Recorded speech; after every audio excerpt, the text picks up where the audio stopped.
¿Qué tal? Y bienvenidos nuevamente aquí, a este su espacio, al especial de Año Nuevo. Un video en el canal que es ya tradición, porque saben que siempre, cada fin de año, realizo este especial con la finalidad de mostrarles a ustedes o de compartirles cuáles han sido todas las lecturas que tuve la suerte de realizar, pues con el transcurrir de los meses, de los días, de las semanas. Entonces, esta no podría ser la excepción.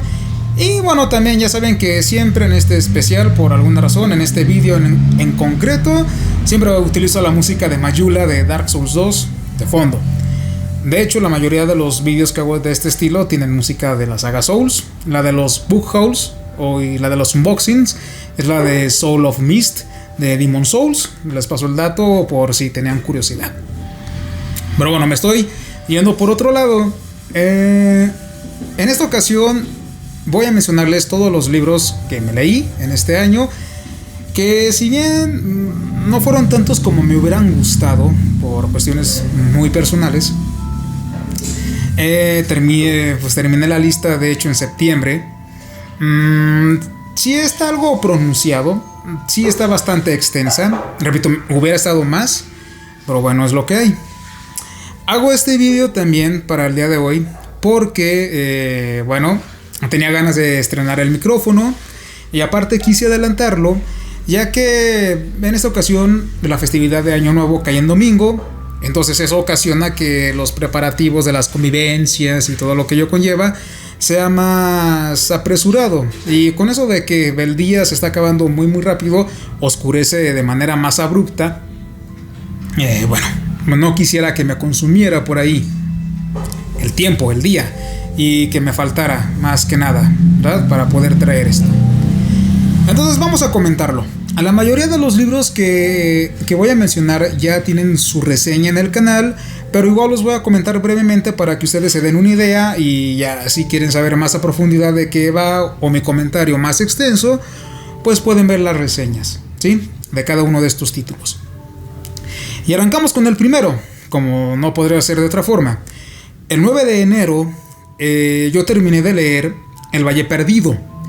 El Valle Perdido no hay que confundirlo con el que apareció en Ciruela. De hecho es muy diferente en algunas narraciones.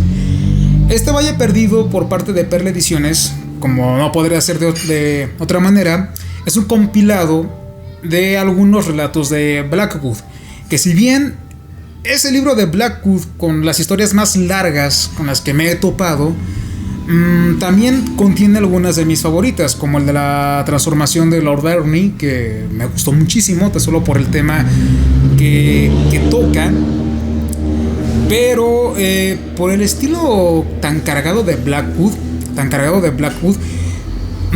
al ser cuentos muy largos, puede volverse aburrido, puede volverse denso, puede volverse fastidioso para ciertas personas. Pero si ustedes ya están acostumbrados a este tipo de lecturas, les va a encantar. Y aún con todo eso, igual les hago la atenta invitación a que, dominen un poco su mente y se adentren a esta lectura, porque sí está muy chida, está muy fascinante. Y la verdad, los cuentos de aquí son excepcionales. Lo recomiendo sobre todo porque este de Blackwood tiene algunos cuentos que, repito, no están en los de Ciruela y no están en los de Valdemar. O sea, tiene narraciones muy propias y que está ahí. Ahora, de aquí en adelante van a... Salud, por cierto. De aquí en adelante van a oír quizás muchos títulos de Perla Ediciones, pero tal y como lo comenté en el especial del año pasado, yo me propuse darle un poco más de difusión a Perla Ediciones en este sentido.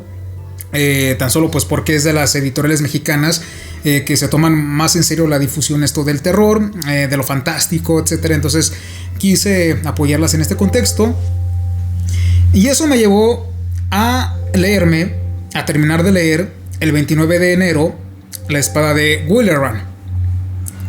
La Espada de Willeran es otro libro de cuentos de Lord Dunsany. Los pongo aquí en contexto porque este libro a mí me cautivó. Valdemar, por si no recuerdan, hace ya algunos años había sacado en la colección gótica el de Cuentos de un Soñador, que es un compilado donde se reúnen las 5 primeras publicaciones de relatos de fantasía de Lord Dunsany. Pero esto obviamente tiene una continuidad. De hecho, este dato sí lo pueden revisar en Wikipedia y si es fiable, se los digo yo, o sea, si es fiable. Y la continuación de el último libro que aparece en el de Valdemar es La Espada de Gulleran, quien no lo sacó la editorial y que Perla Ediciones sí se aventuró a traérnoslo, incluso con prólogo de Yoshi y de otras personas con otros estudios de gentes relacionadas a la materia del terror. También tiene ilustraciones, lo que lo convierte en una adquisición, pues ahora sí que a considerar. Este libro, junto con los siguientes, formó parte de las novedades del catálogo de novedades que Perla Ediciones sacó a finales del año anterior, o sea, a finales del 2022. De hecho, el de Blackwood formó parte de las novedades del 2021 y yo sinceramente sí extrañé que Perla Ediciones no haya sacado novedades en este 2023. ¿Por qué? Gwendolyn tendrá sus motivos.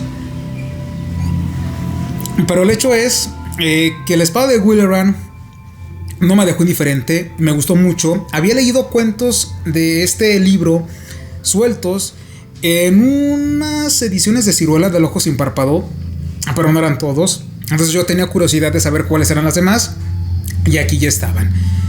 Sinceramente creo que a diferencia de los que están en el de Cuentos de un Soñador de Valdemar, La Espada de Gulleran tira más en algunas ocasiones, incluso por relatos de fantasmas. Hay más cuentos relacionados con el terror sobrenatural. Y el de Valdemar, curiosamente, se relaciona con el tema de lo fantástico. Lo que me gusta del de Valdemar es que toca el tema de los dioses, ¿sí? De la divinidad, en cierto sentido. Y como ustedes saben, fuera de los vampiros, fuera de todo eso, el tema de los dioses, todo lo que tenga que ver con los dioses a mí me encanta. Entonces, hay estas diferencias para que lo consideren si es que quieren leer el de La Espada de Gulleran, que sí se los recomiendo. Luego después, lo que fue el 22 de enero, terminé de leer El Asilo y otros relatos de lo extraño de Robert Aickman.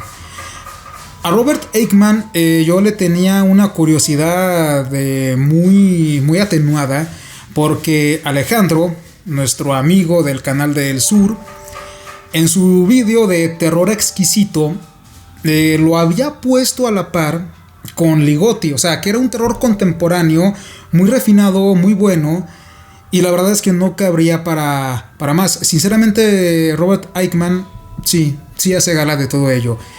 Yo ya tengo de él, o ya tenía previamente, unos tomos de sus narraciones en Atalanta, que si bien todavía no leo por cuestiones de tiempo y por cuestiones de digamos, pues sí, de necesidad, decidí, y repito, por lo que me había propuesto con Perla Ediciones, atender este tomo y de paso pues saber quién era el autor. Y la verdad me llevé una gran sorpresa, porque vaya, no esperaba que se cumplieran todas mis expectativas. Son cuentos muy geniales, es narrativa que, si bien es contemporánea, no está despropista de la personalidad que en su mayoría veo en los autores de hoy en día, y tiene ese carisma de los grandes clásicos, pero tampoco sin caer en los barroquismos, ¿sí?, que a veces lo vuelven muy pesado. Creo que Aickman está en ese punto medio que creo que podría funcionar como una lectura, pues, para personas que se van iniciando. Y bueno, hay que resaltar que también su abuelo ya trae una tradición literaria ya muy marcada, con la novela del escarabajo, que fue rival del Drácula de Bram Stoker. Así que pues por ahí les dejo el dato. Luego después,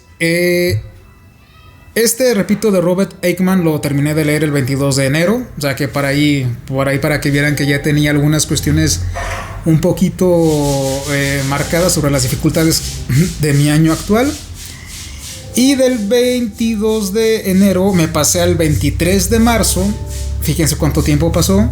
De hecho, el de El asilo es un libro muy llevadero, no sé por qué me tardé tanto. Terminé de leer el de Memorias de una enana, de Walter de la Mare. Walter de la Mare, chicos, es un escritor que ya es referido por Lovecraft en el ensayo del terror sobrenatural en la literatura como un autor de terror. Sin embargo, este de Memorias de una enana no es una novela de terror. De hecho, yo sí esperaba eso, y en su lugar me topé con una novela de porte surrealista. ¿A qué me refiero con ello? Que si bien hay algunos escenarios que pueden parecer de ensueño, o sea que pueden tener mucha afinidad o mucho parentesco con las novelas fantásticas, con la narrativa fantástica, no es fantástica. ¿Por qué? Porque en Memorias de una enana, pues conoceremos una persona que es precisamente una enanita, ¿sí? Y conoceremos su visión del mundo, sus experiencias, sus traumas, ¿sí? Todo su pasado psicológico muy trágico, visto a través de sus ojos, desde su perspectiva. Y recordemos que cada persona ve pues el mundo de una manera diferente, y conoceremos precisamente la visión de ella y la manera en cómo se perciben las cosas y cómo ella las describe es lo que hace que esta novela sea excepcional. Por ahí creo que se comenta incluso que Walter de la Mare tuvo reminiscencias autobiográficas que las plasmó aquí. Entonces es una novela genial. Es un texto largo, pesado, sí, hay que leerlo con mucha calma, pero se los recomiendo. No es la versión de Ciruela, repito, es la versión de Perla Ediciones, que salió en las novedades del 2022.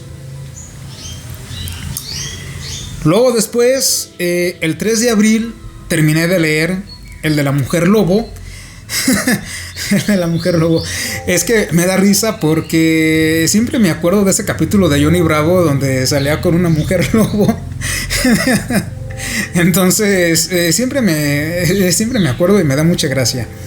Pero este texto es una novela de terror fantástico, muy cortita por cierto, pero que Perla Ediciones la complementó con estudios introductorios, con un epílogo muy muy bueno y con ilustraciones que lo complementan. Se encuentra, creo, por ahí ya me dijeron que se encuentra en el tomo de Venus en las Tinieblas, donde son narrativas de terror escritas por mujeres.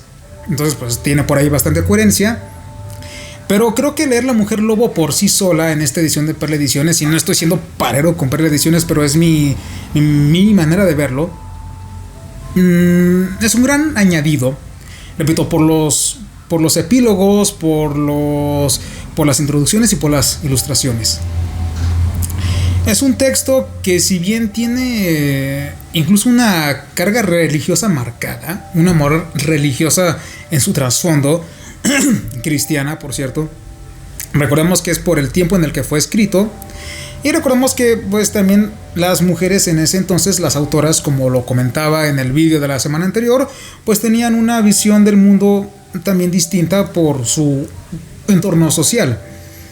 Y de hecho se ve en la manera en la que, en lugar de ser un hombre lobo, esta manifestación de lo salvaje, de lo bestial, es una mujer que también accede a esta estructura de poder. Y es una novela que le recomiendo a las espectadoras, a las pocas chicas, a las pocas mujeres que a lo mejor ven mis vídeos. Lo sé porque pues YouTube lanza las estadísticas que en su mayoría son hombres, pero a mis pocas espectadoras que los vean, se los recomiendo. Es una lectura que les puede gustar, un terror clásico que no las va a dejar indiferentes. Se los recomiendo, chicas. Y también otra lectura que le recomiendo a las chicas, y que de hecho fue de mis favoritas del año, es la novela de La Señorita Cristina de Mircea Eliade. Este libro, de hecho, tuve la suerte de comentarlo en el especial de Año Nuevo de David de Gafas y Ojeras, a quien le mando un saludo, como una de mis lecturas preferidas, y no cabría de esperar. Yo considero a La Señorita Cristina como un digno sucesor de lo que debió de haber sido lo que fue la novela de Carmila de Le Fanu, porque muchos de sus elementos se repiten, se actualizan y de hecho se pulen. Mircea Eliade de hecho no es cualquier persona, o sea, Mircea Eliade para mí es un ídolo, sí, es una persona a seguir, es un modelo, vaya, es un modelo a seguir, porque aparte de tener esta faceta de este narrador, de novelista, es una persona con una profesión académica, es antropólogo, es mitólogo. De hecho, por ahí se me obsequió su libro de la historia de las religiones, que como saben, repito, el tema de los dioses me fascina, de los mitos. Entonces, ver que él satisface dos cuestiones que a mí me gustan, me explota. Y la señorita Cristina de hecho tiene mucha erudición de por medio. Es un texto muy sensible que solo un alma sensible como él, una persona con una mente tan preparada como él pudo haber concebido. Los protagonistas, la forma en la que aborda el vampirismo. De hecho, yo aquí discrepo mucho de la sinopsis de Perla Ediciones. De hecho, hasta mi madre lo vio porque dijo, es una novela de fantasmas. Y le digo, no es de fantasmas, es de vampiros. Y es que dicen, es una novela de fantasmas o es una historia de fantasmas. No, es de vampiros. ¿Por qué? Porque el vampirismo se aborda en todos sus conceptos. Vampirismo físico, la parte erótica del vampirismo, que por eso se le atribuyó como novela pornográfica. Aunque la verdad, nada que ver, porque el porno por lo regular, incluso eso lo veo en la literatura del Marqués de Sade, tiende a ser muchas veces grotesco. Y esto no, esto es muy fino, es muy sutil, es muy elegante. Y entonces el erotismo se aborda con esta cuestión, se mezcla muy bien con el horror, con la fantasía, con el apartado de los sueños, ¿sí? Es una novela donde los sueños se remarcan o tienen un protagonismo muy, muy, muy, muy, muy, muy central. Entonces, wow, la señorita Cristina es genial. Genial. Y me detengo aquí porque voy a estar hablando maravillas de ese libro y no voy a abordar los demás. Ese, repito, lo terminé el 7 de abril. El 12 de abril terminé Tristán e Isolda, que también es la versión de Perla Ediciones. Y es que después, el 15 de abril, de hecho no es un libro muy difícil ni muy demandante, se lee bastante deprisa. 3 días después, el 15 de abril, me leí lo que fue también el de Tristán y Isolda, pero el de Ciruela Medieval. Y aquí hay que hacer algunas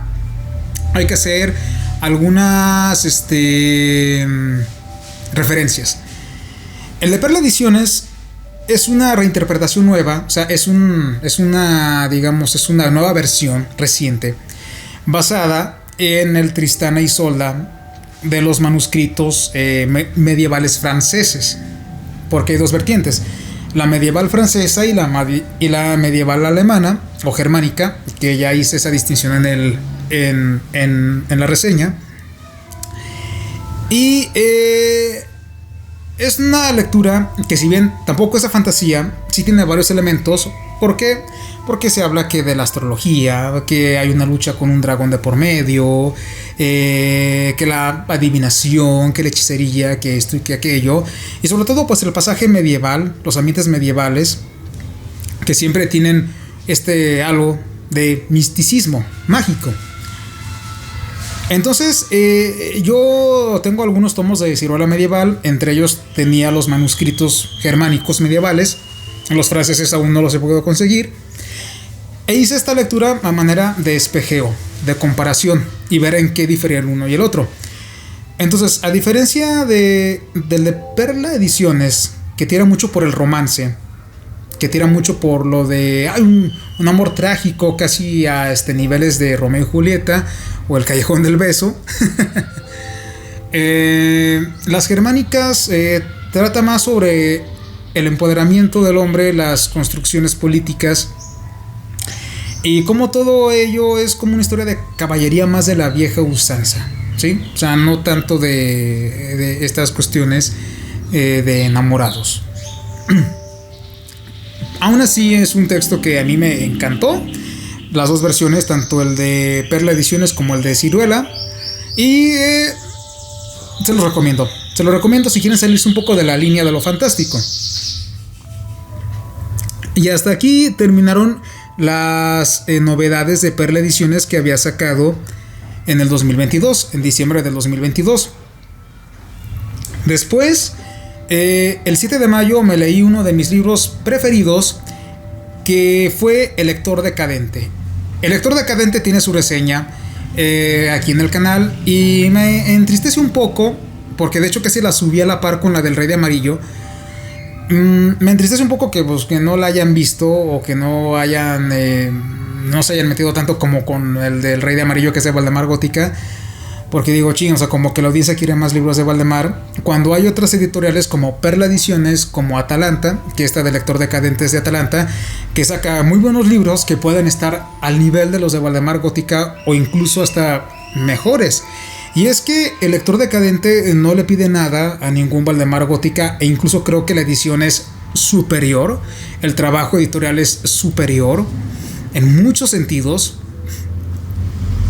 Si bien el Conde de Lautréamont ya me había dejado a mí como con espinita de los decadentes, incluso por ahí habrá quienes les guste o no les guste el Conde de Lautréamont, quien diga que sí es de los decadentes, quien diga que es de los raros de Uruguay, por un montón de cosas que ya podrán ver en la reseña que hice de Los Cantos de Maldoror.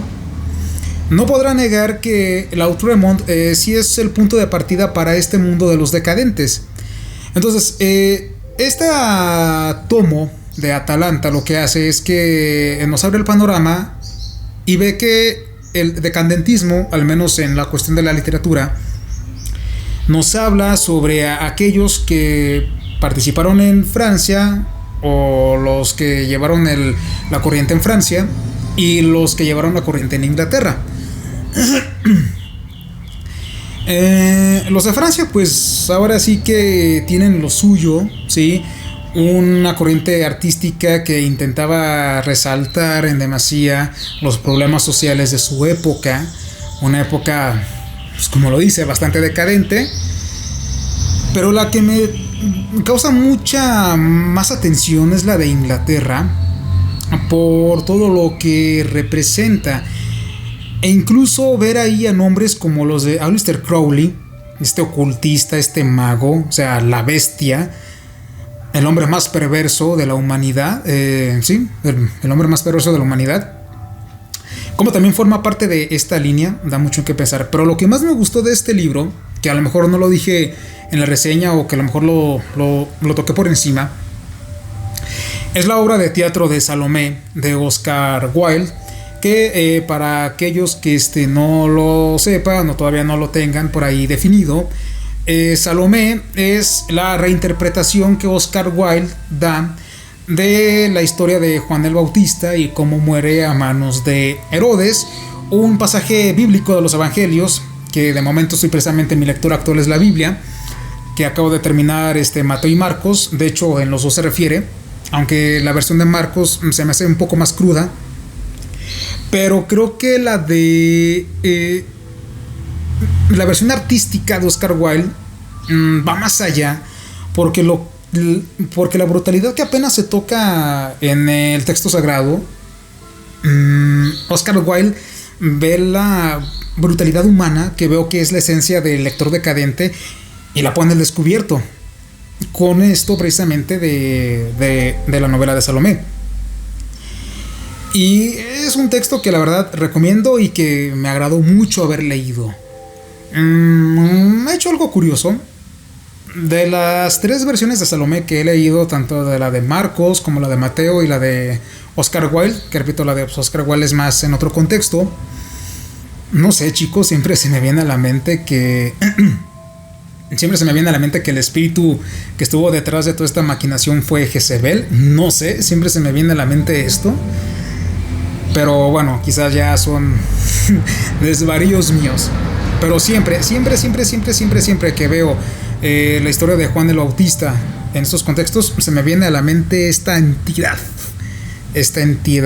Sobre todo por la persona que orquestó su muerte, que fue pues una mujer que le traía coraje a Juan el Bautista. Pero hasta ahí la dejamos. Después, chicos, el 16 de mayo me terminé de leer el de Pan y la pesadilla, perdón, me trabé. El de Pan y la pesadilla de James Hillman. Un libro al que yo le tenía muchas ganas, creo que el libro que más me costó trabajo conseguir de todos los que tengo, es uno de los que más trabajo me costó conseguir.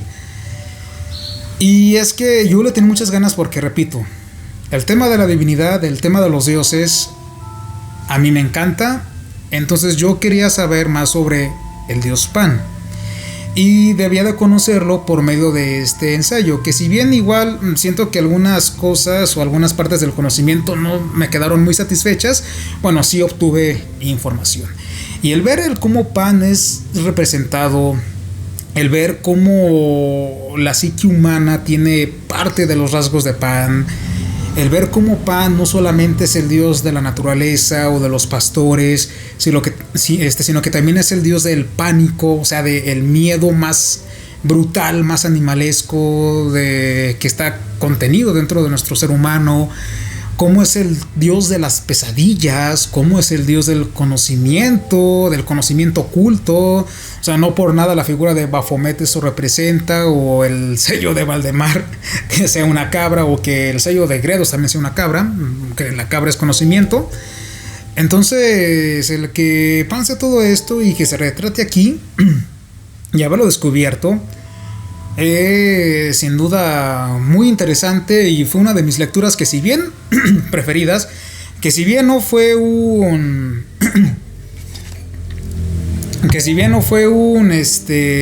narrativa, fue un ensayo, un texto informativo, una monografía. Me gustó mucho, aprendí y me gusta mucho aprender. Y de aquí creo que me agarré leyendo puros de Atalanta, porque posteriormente, y queriendo atender a esta necesidad de conocer lo místico, lo divino, lo mitológico, dicen por ahí unos de ustedes, un suscriptor, que el arquetipo me llama. No sé, puede ser, quizás ya en un año me haya trascendido, convertido en un dragón y ya volado de la existencia. Y atenuando a ese sentimiento, a esa necesidad, leí el mito polar, donde el mito polar precisamente atiende a estas mitologías antediluvianas, ¿sí?, a las mitologías de los polos, a las mitologías de los arios, o el origen de los arios, que bueno, que tanto revuelo, que tanto, pues sí lo voy a decir, que tanto mal causaron en la humanidad en una de las guerras más sangrientas, más crueles. Su concepto, su trasfondo, lo que la gente quería. Y ver todo esto de los polos, del mito polar, lo de la tierra prometida, etcétera, la corrupción de la humanidad, bla bla bla bla bla. Fue genial, es un libro que sí me gustó. También yo lo quería leer porque era un libro que sentía que iba a encontrar la fuente en lo que Smith se había basado para crear sus historias sobre Hiperbórea, que recuerden que Hiperbórea son historias de fantasía acontecidas en el primer continente de la Tierra. Entonces yo creía que iba a encontrar algo de ahí en este libro, que si bien sí está, pues vuelvo a lo mismo, no está al nivel de lo que yo quería, pero sí me dio una idea. ¿Sí? Sí me dio una idea y me gustó mucho el libro. Posteriormente, amigos, el mito polar lo leí el 12 de junio, Pan y la pesadilla 16 de mayo, y el 21 de junio terminé de leer Cuentos de Abergwyn, que es el tercer tomo que Valdemar dedica a Clark Ashton Smith, que es uno de mis escritores favoritos, si no es que es mi escritor favorito, como lo dije en la reseña. Y es que era un libro al que yo le tenía muchas ganas de leer y que sentí una lectura obligada, les digo, por considerarlo mi escritor favorito hasta el momento, y no podría ser para menos. Porque lo que yo me encontré en Hiperbórea, que es en un pasado remoto, esas historias de fantasía brutales en un pasado remoto, o en Southwick, en un futuro distópico y salvaje, lo encontré en Abergwyn, que se encuentra en el medioevo, en la Francia medieval. en donde esos castillos, esas estructuras, esos bosques oscuros forman como unos, o fungen como unos personajes silenciosos. Y de igual forma me gustó mucho cómo este horror cósmico, si lo queremos llamar así, cómo estos entes, estos demonios de las estrellas, de otras dimensiones, cómo se entrelazan con los dogmas cristianos, ¿sí? Y cómo de igual forma son combatidos mediante estos medios por monjes, por caballeros. De hecho, para a quien le guste mucho el manga y el anime de Berserk, yo les recomendaría los cuentos de Aberwain porque van a encontrar mucho parecido, les va a gustar. De hecho, yo no soy mucho de ver anime ni manga, pero sí me gusta Berserk. Sí me gusta Berserk, entonces por ahí hay mucho parecido y les va a gustar. Incluso uno de los comentarios que estuve viendo durante la reseña de Aberwain es que dicen que incluso hay parentesco con la saga Souls. Y sí. De hecho, también. Entonces, si les gusta todo esto, Aberwain les va a gustar. El libro de Valdemar, el tomo de Valdemar, está complementado con el ciclo de Poseidonis, que es más de lo mismo, pero en las islas que estaban adyacentes a la Atlántida. Y tiene poemas en prosa que se encuentran, algunas, no todas, por ahí hay algunas que se comparten, en un tomo que está de Los ojos de Circe en la biblioteca del laberinto, que si bien no he leído porque ya mucho está aquí en Valdemar, de igualmente se los voy a traer, ¿no? Para que por ahí se den una idea, que es una reseña, un análisis que le debo a Rollo Tomasi. No sé si pronuncia así tu nickname, pero bueno, por ahí lo comento, que me la ha pedido mucho, entonces sí, la voy a hacer, además denme paciencia, ¿sí? Después ya aquí retomé de nueva cuenta mis lecturas con Valdemar Gótica. Leí Corazones Perdidos, los cuentos de fantasmas de M.R. James. Para mí uno de los mejores escritores de la God's History que han existido jamás.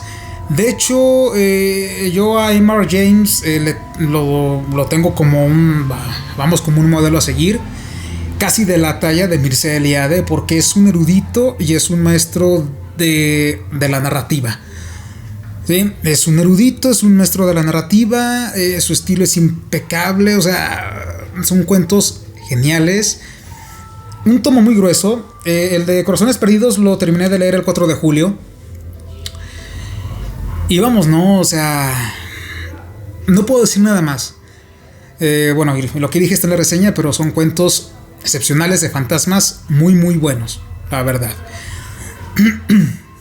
Creo que incluso Lovecraft se veía muy reflejado en él, o creo que lo que Lovecraft quería hacer, o lo que él aspiraba a ser, o sea, un erudito, un académico que a su vez tuviera relación con esto de la literatura del horror, del terror, de lo fantástico, pues creo que él era como un arquetipo, ¿no? Para él era como una meta. Y de ahí, el 19 de julio, me paso precisamente con su maestro de M.R. James, con uno de sus influencias, que es Le Fanu, y leí El Tío Silas. El Tío Silas, recuerden, y esto lo comenté en la reseña, es la novela por la cual Le Fanu es considerado, o ya se le empieza a catalogar como un maestro del horror, porque es la novela que le da renombre. Si bien no lo hice en la edición de Valdemar, lo hice en la edición de Ciruela, porque la edición de Ciruela, como lo dije en la reseña, fue la que me adentró a la colección del Ojo Sin Párpado, ya que viera qué títulos de mi interés había ahí. La de Valdemar pues no le pide nada, de hecho es la misma, solamente que la de Valdemar tiene ilustraciones. La de Valdemar tiene una letra más grande, ¿sí? Lo que puede facilitar su lectura. El de Ciruela está más chiquito, quizás el agarre es más fácil, pero el de Valdemar, repito, su letra es más grande y a lo mejor cansa menos la vista. Pero bueno, ahí está. Y es más fácil de conseguir porque el de Ciruela está descatalogadísimo. Es una colección que ya no existe. Y si lo encuentran, pues Dios que los ayude, porque está muy difícil hallarla a un precio justo, creo yo. Pero el de Valdemar está ahí, para todos ustedes, en un buen formato. Y esta, repito, el del tío Silas, 19 de julio. 23 de julio. El vínculo espectral. Unos cuentos de Thomas Ligotti. Curiosamente Robert Aickman y ahora Thomas Ligotti. Cuentos de Thomas Ligotti en una edición expresa, ¿sí? Que él precisamente se acercó a Aurora Dorada Ediciones, que es una editorial que casi no publica o casi no se enfoca en la narrativa. De hecho, aparte de los de Ligotti, por ahí tengo constancia que tiene unos de Pugmire, que le quería comprar a Alan Macabre, a quien le mando un saludo, que no sé si vea mis vídeos. Pues ya no pude comprar porque tengo otras cosas que pagar, sí. Pero Aurora Dorada Ediciones, más que enfocarse en la narrativa, se enfoca en libros, pues, sí, esotéricos. Habla mucho de magia del caos. Habla mucho sobre las sociedades secretas. De hecho, el de Fraternita Saturni de ellos, yo lo compré queriendo ampliar un poco más el contexto de el mito polar. De hecho, yo esperaba encontrar en el mito polar datos sobre el culto a Saturno. Fraternita Saturni, yo esperaba algo de ello. Pero bueno, veo que se dedica más a hablar sobre la logia que sobre el culto a Saturno en sí. Y bueno, Aurora Dorada imprimió de Ligotti. Y son unas narraciones geniales, excepcionales. Creo que es de lo mejorcito que he leído del autor. De momento no he leído mi trabajo, aún no está terminado. Repito, quiero terminar de leer primero el libro de la Biblia. Pero ya voy a leer el de Ligotti para darles la reseña y que ustedes tengan la referencia. Pero del vínculo espectral me gustó mucho porque siento que aquí realmente Ligotti hace alusión, ahora sí le hace justicia a lo que siempre se dice de él: terror filosófico. Terror filosófico. Me gustó mucho el análisis que Alberto Ávila Salazar hace de ello, porque cuando te relacionas, sobre todo, creo que el primer relato, el del vínculo espectral como tal, con la filosofía de Kant y su metafísica de las costumbres. No, mentiras, es el de Metaphysica Morum, el que se relaciona con la filosofía de Kant y su metafísica de las costumbres. O sea, ver este encuadre que él hace ayuda bastante. Entonces, esta edición del vínculo espectral, si bien es de momento la mejor en español, si no es que la única, corríjanme en comentarios, es muy padre, es muy genial y es un libro que les recomiendo en demasía. De aquí, chicos, me propuse, a partir de este periodo, me propuse en empezarles a traer las reseñas o los análisis de las nuevas novedades, valga la redundancia, de Valdemar Gótica, para que ustedes pudieran tener, reitero, la referencia y decidirse si el ejemplar les llamaba la atención o no. Y lo primero con lo que comencé o quise hacer esto, lo siento, fue con el de Descenso a Egipto, de Blackwood, y ese lo terminé de leer el 30 de julio.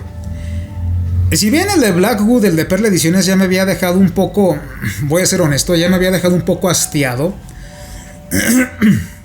decidí leer el de Valdemar precisamente por esto. Y la sorpresa que me llevé cuando leí el de Valdemar fue enorme, porque no esperaba encontrarme con un cuento que me encantaría y que me mandaría a otras lecturas.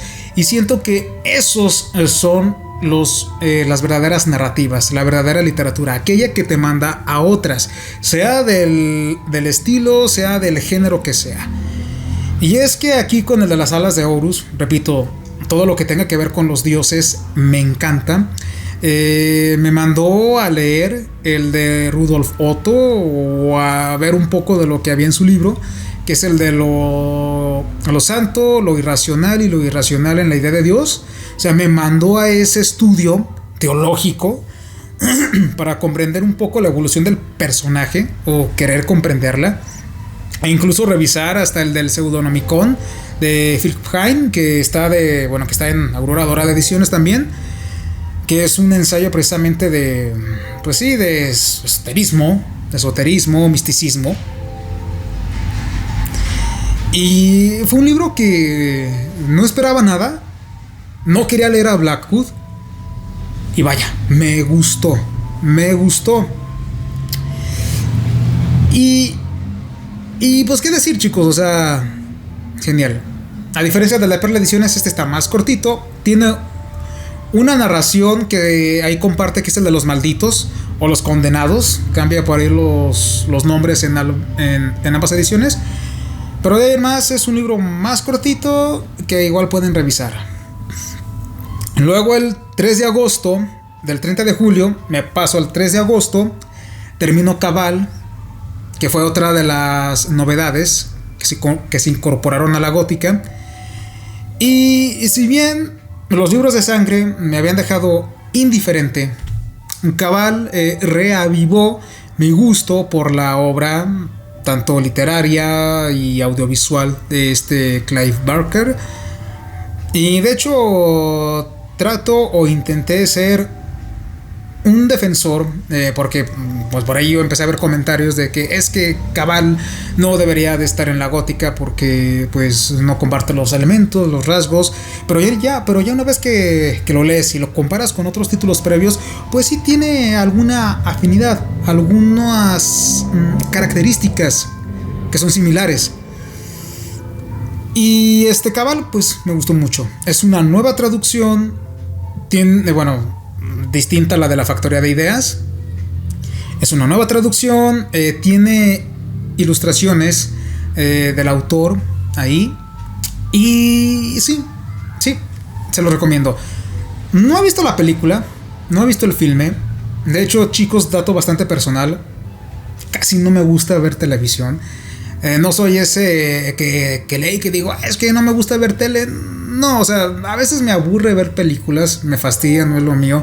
De hecho, siento que el tiempo que pierdo viendo películas lo puedo aprovechar leyendo. Sé que me estoy perdiendo de algo muy bueno, que es el cine, pero no, o sea, a mí me fastidia ver películas. A veces no me gusta ver películas. Y no he visto la de Cabal. La miraré en estos días, que todavía estoy de vacaciones. Tengo esta semana y la otra. Intentaré verla, pero no les prometo nada. Pero la novela está muy bien. Y todo lo que les digo, se los digo a través de la recepción literaria de la obra. Luego después, el 6 de agosto, terminé de leer La Vuelta de Tuerca.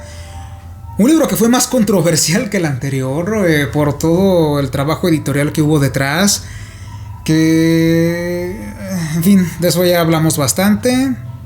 Fue mi primer contacto con Henry James, un autor que me han dicho, léelo, te va a gustar. Incluso algunas de mis narrativas ya me las han dicho que se parecen un poco a las de Henry James. Entonces no sé si tomármelo como un cumplido o como...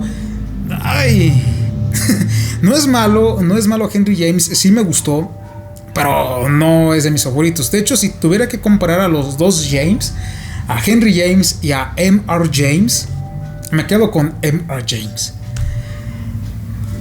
Genial. Y bueno, pues la vuelta de tuerca, ahí está. Existe, forma parte de la colección. Y de mí se acuerdan, chicos, Valdemar ya no lo va a reeditar por todo lo que hay detrás. Y así como el de la maldición de Hill House está escaso, por ser vapuleado no lo van a reeditar y esa va a ser muy difícil de encontrar. De mí se acuerdan. Luego después leí el de Kaidan y otras leyendas y cuentos fantásticos de Japón, una reedición. Fue novedad, pero vino como reedición de unos números previos de la gótica. Y fue uno de los libros que me maravillaron. Si bien ya había tenido contacto con la literatura fantástica y de terror japonesa por medio de Okamoto Kido, que fue una de mis primeras reseñas, y que es netamente japonesa, o sea, su autor es de sangre japonesa y vivió en Japón, Lafcadio Ware, a pesar de ser extranjero y adoptar la cultura japonesa, he de decir que me gustó más. Me gustó más, no desmerito a Okamoto Kido, no desmerito eso, pero me gustó más Lafcadio Ware. No sé si es porque él intenta que las leyendas japonesas, que él dramatiza y las vuelve narraciones. No sé si es porque él lo hace más ameno para un público occidental como nosotros. Pero se ve en sus textos un amor genuino por lo japonés, por la cultura. Incluso, chicos, el haber adoptado la nacionalidad y un nombre japonés, o sea, creo que ya dicen bastante. Y se nota. Y me gustaron mucho. Los textos que son de fantasmas están geniales, están muy chidos. Pero repito, aquellos que tratan el tema de la divinidad, de lo místico, aquellos que hacen referencia a los budas, aquellos que hacen referencia a las reencarnaciones y todo eso, a lo de las vidas pasadas, que pues forma parte de lo religioso. Vaya, o sea, fueron cuentos que me gustaron. Y qué bueno que está reeditado, para que lo puedan aprovechar y lo puedan leer. Después estuvo el de El viento en el pórtico, 13 cuentos de ficción oscura de John Vaughan. Y sí también estaba un poco tibio en cuanto a expectativas. Me llamaba mucho la atención la imagen de cubierta, porque pues tiene a un sátiro, tiene a Pan. Entonces, al verlo, dije, vamos a ver. Yo tenía la idea que era algo parecido a lo de Gravinsky, pero no, la verdad sí está un poco más alejado, porque aquí se hace cuestión a lo que nos nombran como el mentado folk horror, u horror folclórico. Eso que a grandes rasgos es que lo fantástico, lo horroroso, lo terrorífico, surge a partir no de los conceptos cristianos o judeocristianos o hebraístas, sino que de lo que está fuera de él, ¿sí? De lo pagano. O sea, el terror surge por medio de lo pagano y se desarrolla en esencia pues en bosques, en santuarios abandonados, y mucho de eso está en este libro. Aunque es cierto que hay un texto que sí mezcla el satanismo con lo pagano de antaño, ¿sí? Con lo pagano muy muy viejo, porque pues hay paganismo moderno. Ahí están las ediciones de Aurora Dorada. Pero es un libro que te intenta abordar estos conceptos. Me gustó mucho su lectura, me gustó en demasía, y se los recomiendo mucho. Y de la lista, el único, bueno, y este lo terminé de leer el 12 de septiembre, el de Kaidan lo terminé de leer el 18 de agosto, por si se me fue el dato. Y el último libro que terminé de leer el 25 de septiembre, les digo, terminé la lista, o terminé mis libros, o terminé, bueno, ya no proseguí leyendo este tipo de textos en una etapa temprana del año, porque fue el 25 de septiembre, fue el de 3 fantasías góticas de H.G. Wells, el único que no tiene reseña de todos los que nombré. En este texto básicamente se recopilan 3 novelas de uno de los maestros de lo que es la ciencia ficción. Yo creo que su inclusión en la gótica, ya después de haberlo leído, y esto lo voy a comentar en la reseña que voy a hacer entrando el año, es porque yo veo en H.G. Wells, al menos en estas obras, una evolución de lo que es la ciencia materialista y sobre todo el científico loco dentro del gótico. O sea, dentro de lo que fue Mary Shelley con su Frankenstein, porque, amigos, o sea, yo considero que Frankenstein es un científico loco dentro de la literatura gótica, y siento que H.G. Wells es una evolución de esto y cómo se aplicó a tiempos más modernos, porque La isla del Dr. Moreau es uno de los libros, es una de las narraciones más grotescas que me he leído. O sea, nada que ver con lo que veo con lo que vi en las adaptaciones, con lo que a veces incluso yo tenía una idea muy distinta. Nada que ver, o sea, nada que ver. incluso con lo que ves en las referencias en otros medios como en Los Simpson o en otras pues sí, menciones. No, es un texto muy grotesco y que incluso me causó más, así como que más asco, mucho más de lo que fue Cabal. Y luego está El Hombre Invisible, que fue una de mis primeras reseñas en una edición de tomo, pero me gustó mucho haberla encontrado en la Gótica. Incluso desde hace mucho tiempo yo pensaba que ese libro debería de estar en la Gótica, y me gustó mucho haberla visto aquí, porque fue un libro al que yo le tuve mucho cariño y que, repito, reseñé en una etapa muy temprana del canal. Y vaya, ¿no? Tenerla en la colección es muy grato. Y luego está la tercera obra, que de momento se me fue el nombre. No lo recuerdo, va a estar apareciendo aquí abajito el título. Pero también es muy genial, es muy padre. Siento que queda opacada por las otras dos, pero también tiene lo suyo. Tanto sí que es una de las favoritas de Borges. Y pues ya, esos son los libros. Pero bueno, chicos, eso ha sido todo por el momento.